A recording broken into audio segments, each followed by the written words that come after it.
Hello, bonsoir. Alors, est-ce qu'il y a du monde qui va passer à cette heure-ci? Je ne sais pas. J'attends juste quelques petites minutes pour voir s'il y en a quelques-uns qui se connectent. Ok, alors, je vais commencer parce qu'en fait, il est un peu tard là, enfin par rapport à mon horaire habituel de live.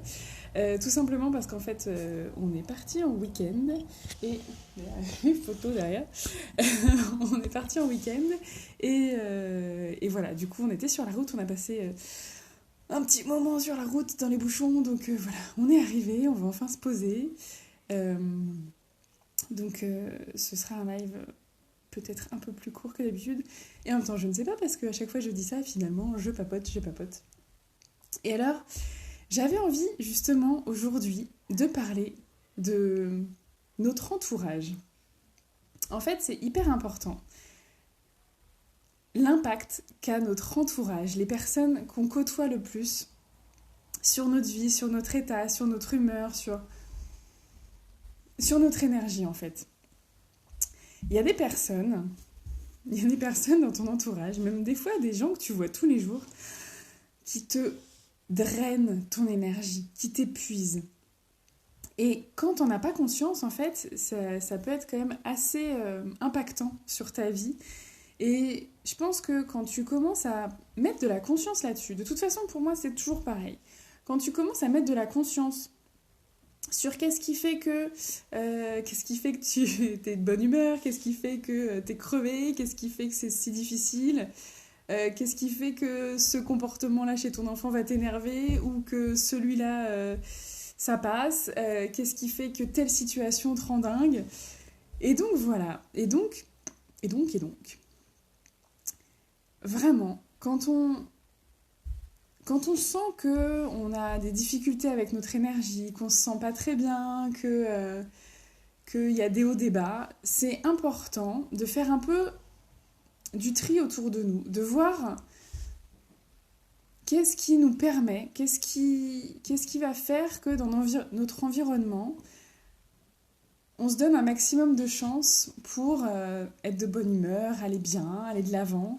Et il y a quand même certaines personnes qui ont tendance à beaucoup se plaindre ou à critiquer ou à voir tous les trucs un peu en négatif ou à douter de toi aussi parfois parce que c'est quelque chose qui peut arriver de façon pas forcément franche et c'est pas forcément fait exprès, hein, c'est pas intentionnel.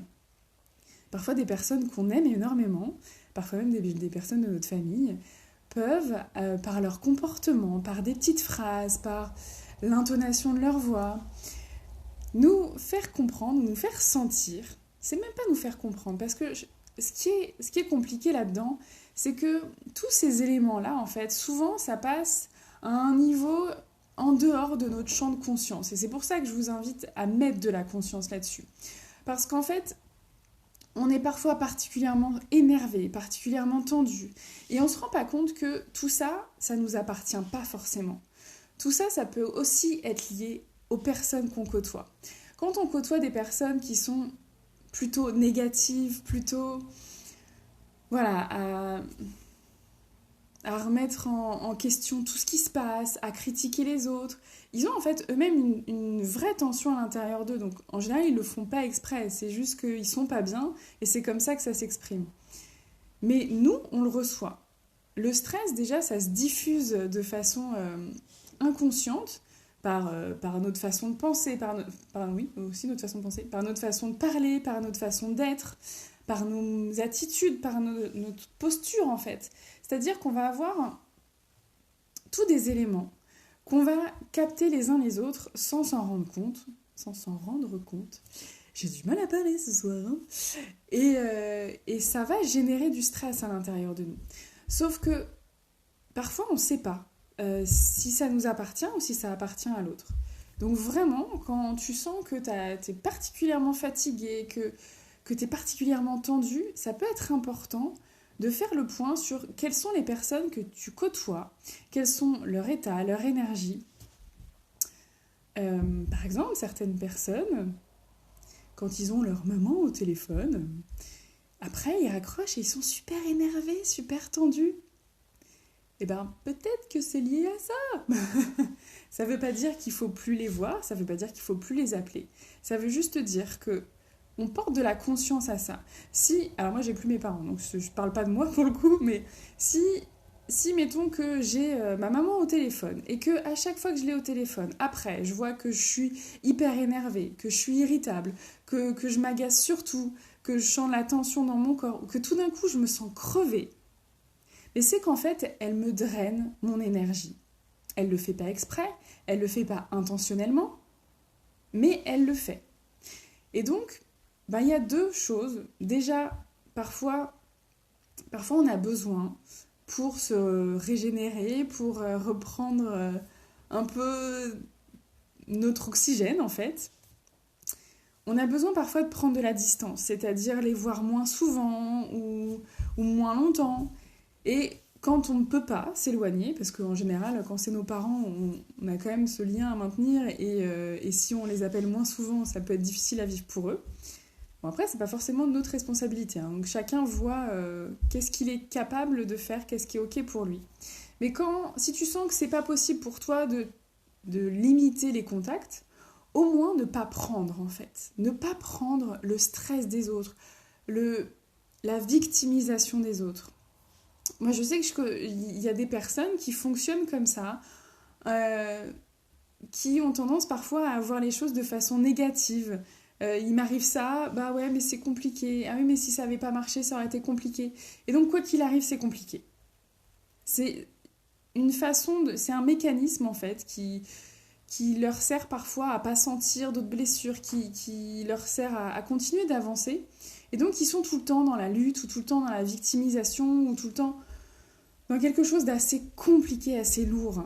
Et donc toi, si à côté, t'es là, ouais, alors moi, j'essaye d'être dans une énergie positive et tout, je suis pumped up, j'arrive, et qu'à côté, tout le monde fait la gueule, bah en fait, ça va être difficile, en fait, de maintenir ton énergie.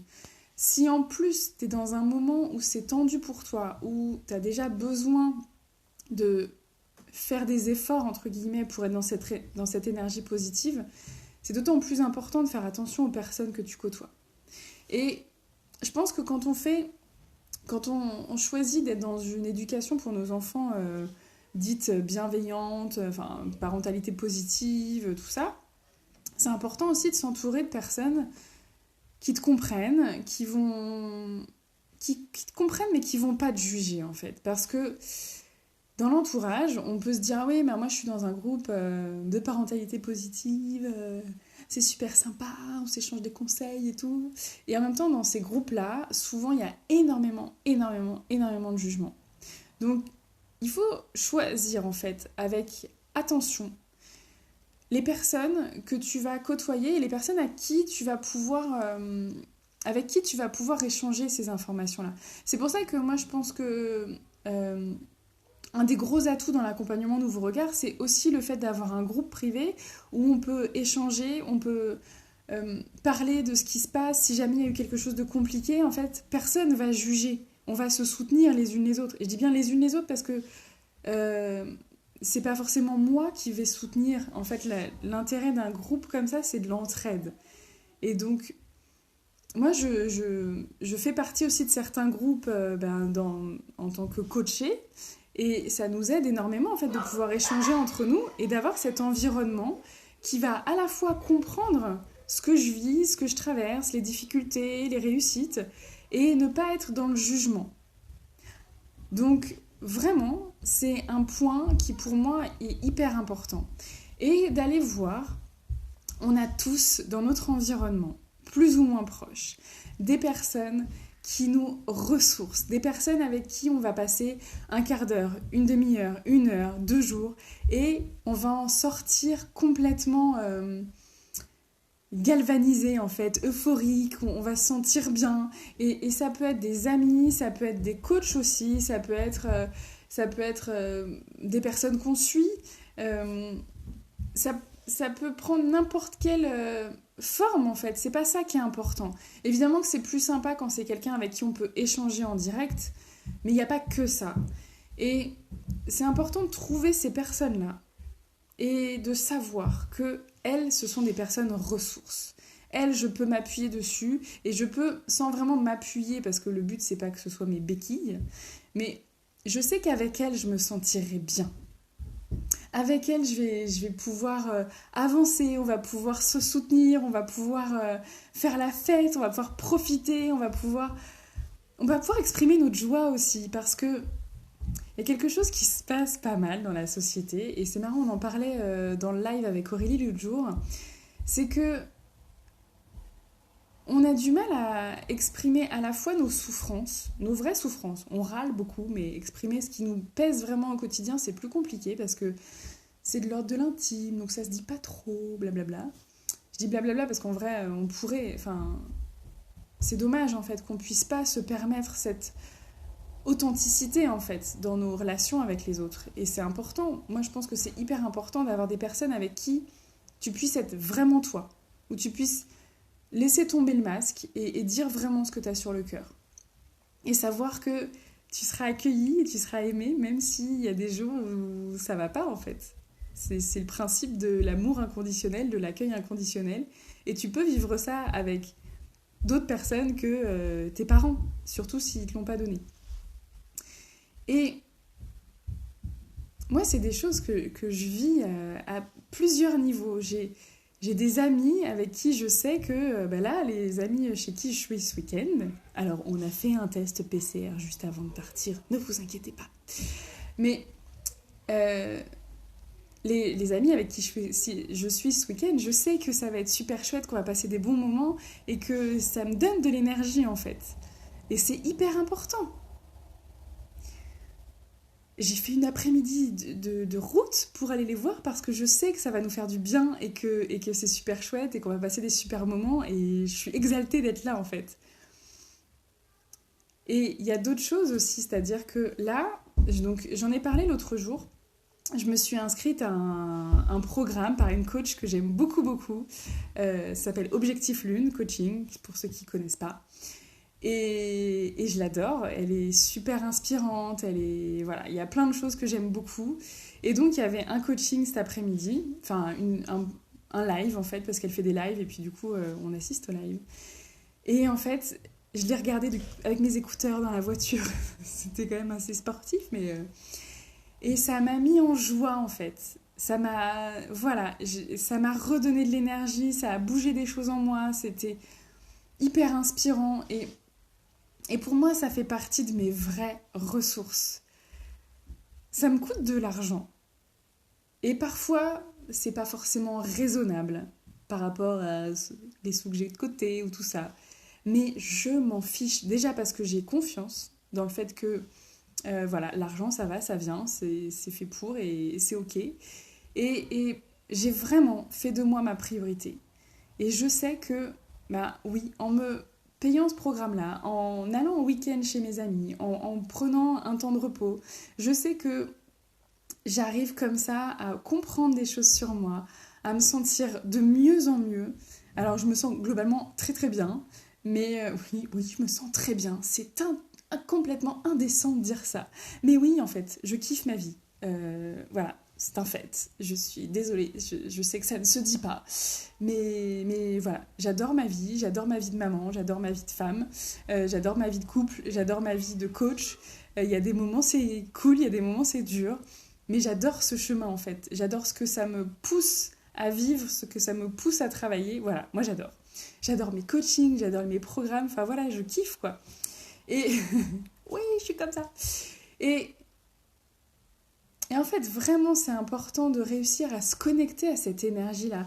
Et moi, le shift que j'ai fait réellement ces derniers temps, oui, j'ai changé de façon radicale ma façon de voir les événements, ma vie, ce qui se passait autour de moi, et aussi la façon de me permettre des choses, la place que je me laissais. Et c'est pour ça que oui, en fait, je suis capable de me payer un programme qui paraîtrait pas logique, qui paraîtrait pas... Et pas parce que j'en ai besoin, en fait, parce que ce programme-là, je l'ai pas pris parce que j'en avais besoin. Je l'ai pris parce que j'en ai envie, que ça me fait du bien. Et c'est tout, en fait. J'ai pas besoin de justifier ça. Et c'est là la super libération que j'ai vécue ces derniers temps. C'est j'ai pas à me justifier. J'ai pas à me justifier si je suis heureuse, j'ai pas à me justifier si je suis pas heureuse, j'ai pas à me justifier si je me paye quelque chose de cher, j'ai pas à me justifier de mes tarifs d'ailleurs en tant que coach, j'ai pas à me justifier de qui je suis. En fait, je suis comme ça, c'est tout. C'est moi. Donc, soit on me prend comme ça avec le package, soit on m'aime comme ça, soit on m'aime pas. Et c'est ok. Parce que j'ai choisi d'être purement moi en fait. Et ça m'a libéré un truc de dingue. Je suis plus dépendante du regard des autres. J'ai plus besoin que les autres m'aiment. Bien évidemment que j'aime qu'on m'aime. Je pense qu'on est des êtres sociaux, on aime tous être aimés. Et j'apprends encore, alors je suis encore en apprentissage sur le fait de recevoir l'amour des autres. Parce que voilà, je ne suis pas encore arrivée au bout de mon chemin là-dessus. Mais j'ai appris à m'aimer moi en fait. Et je pense que ça, c'est ma plus belle victoire. Évidemment, j'ai encore du travail là-dessus parce que c'est pas encore parfait. Mais j'aime la personne que je suis aujourd'hui, la personne que je deviens chaque jour. Et j'aime la vie que je mène, et j'aime ce que je fais, ce que je propose, ce que je vis. Donc voilà. Et je m'entoure de personnes qui sont capables d'entendre ça en fait. Des personnes à qui je peux dire que ouais, ce que je fais, je kiffe. Des personnes à qui je peux dire que oui, en fait, j'aime ce que je fais, je suis fière de ce que je fais, et j'ai pas à diminuer ça pour que ce soit politiquement correct, en fait. J'ai pas besoin de diminuer ma puissance, ou de diminuer qui je suis, ou de rentrer dans le moule. Juste, je suis moi, et puis ça plaît, c'est cool, ça plaît pas, tant pis. Et vraiment, je pense qu'il y a plein de choses qu'on travaille dans le programme Nouveau Regard. Et travailler, c'est pas le bon mot. Il y a plein de choses qu'on vit, en fait. Il y a plein de choses qu'on expérimente. Et je dis on parce qu'en fait, à chaque fois que je fais un coaching, j'avance autant que mes clientes, en fait. Et c'est vraiment magique. Enfin, moi, oui, je kiffe mon travail, je suis désolée. Et, et dans le programme Nouveau Regard, enfin dans l'accompagnement Nouveau Regard, c'est vraiment ça en fait. C'est comment on va aller à la rencontre de soi-même. Comment on va aller s'autoriser. S'autoriser à être soi, s'autoriser à prendre ses décisions, s'autoriser à dire non, s'autoriser à mettre ses limites, s'autoriser à être dans l'amour, s'autoriser à être dans la joie, s'autoriser à être en colère ou à être triste quand il y a besoin. S'autoriser en fait. Se libérer de tous ces « Ah là là, il faut pas, ça va pas plaire à tout le monde ». On s'en fiche. On s'en fiche. Vraiment, on s'en fiche. Et voilà, je trouve que j'ai pas de mots pour résumer ça. Et je veux dire, Nouveau Regard, c'est une expérience qu'on construit ensemble. Donc voilà, il se passe plein de choses dedans. Évidemment, il y a des piliers, il y a des étapes sur le parcours. Donc si ça t'intéresse, si t'as besoin, si t'as envie de savoir un peu plus ce qu'il y a dedans, il n'y a pas de souci. Tu me contactes, on s'appelle, on en parle. Si tu as envie de le rejoindre, on verra si ça te correspond. Parce que le but, c'est aussi que ça te corresponde. Hein, sinon, ça ne va pas. Et si tu n'as pas envie, tu n'as pas envie. C'est juste l'authenticité, en fait. La réalité, la vraie vie, quoi. C'est être soi et arrêter de faire semblant. Et il reste encore quelques jours pour le programme Oxygène. Et c'est pareil, le programme Oxygène, je ne suis pas capable de d'expliquer ce qui va se passer dedans. Je sais ce qu'on va y vivre. On va y vivre de la libération, on va y vivre des moments de joie, on va y vivre vraiment quelque chose de... Ouais, une profonde respiration. C'est ça en fait. Je pense que le mot pour le programme Oxygène, c'est ça. Une profonde respiration. Et ça va pas être dans le faire, ça va être dans le vivre, dans le ressenti, dans ce qui va se passer à l'intérieur de toi si tu fais ce programme. Et c'est ça que j'aime en fait. C'est pas qu'est-ce qu'on va faire, est-ce qu'on va réfléchir, est-ce qu'on va faire des tableaux, est-ce qu'on va faire un exercice. Non, c'est qu'est-ce qu'on va vivre, qu'est-ce qui va se passer à l'intérieur de toi, quels sont les déclics, quelles sont les petites graines qui vont se planter et qui vont petit à petit faire que les choses changent. Voilà, bon, j'avais dit que je serais courte, alors je parle vite, mais du coup, je suis quand même pas si courte que ça. Donc, si tu veux rejoindre le programme Oxygène, faut se dépêcher parce qu'il commence mardi, ça va être trop bien. Et j'ai tellement de trucs dans la tête pour le programme Oxygène que ça va être top.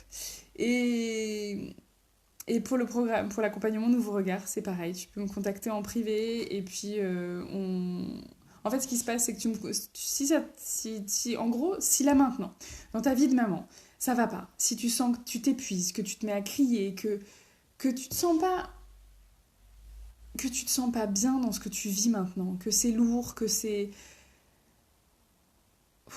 lourd en fait. Je pense que c'est dommage de rester comme ça parce que tu passes à côté de plein de choses pour toi et pour tes enfants.